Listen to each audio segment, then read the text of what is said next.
Hi, this is Mark Littleton, the minister of the Word for the Athens Church of Christ, with today's 3-minute sermon. This week, I want to share a passage with you that is going to guide our thoughts the rest of this week and probably into next week as well. And it's found in Romans 8 and verse 28.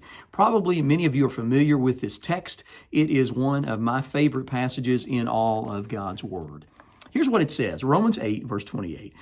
Paul writes, "And we know that in all things God works for the good of those who love Him, who have been called according to His purpose."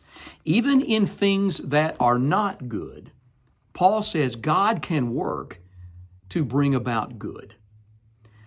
I want you to think about that concept this week as we're going through this situation that we're experiencing right now in our nation with the coronavirus.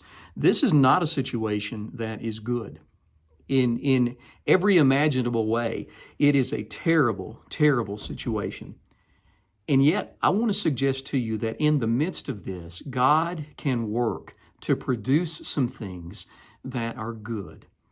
And I want to share some of those things with you this week. This text in Romans 8:28 was written by a man named Paul. Paul wrote almost half of the New Testament, and he wrote a lot of it from a prison cell. And if you had looked at his situation at the time he was writing, you would think there is nothing good that could come in this situation. Here's the Apostle Paul sitting in a jail cell. He can't go anywhere. He can't do anything. He's just sitting there and he's writing. What in the world could ever come of that that could be good?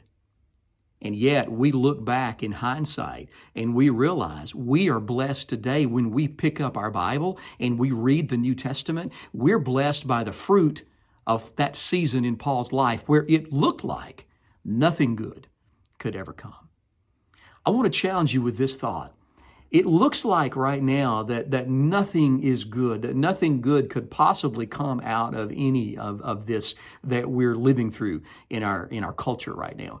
And yet, if God could use Paul's circumstances and bring about some good, maybe He can bring some good out of this situation in our lives as well. And so what I'm going to be doing each day this week and probably into next week as well is I'm going to focus our minds on some things that I'm seeing that are happening in the midst of this situation that is terribly bad, that I think God is working to do some things that are good. And I hope these things that I'll share with you this week will be encouraging to you. So be sure and tune in every day this week and probably into next week as well as we talk about the good that's coming out of this situation, the good that God can do in the midst of a situation that is far, far from good. So Lord willing, I'll see you tomorrow again for our 3-minute sermon. God bless.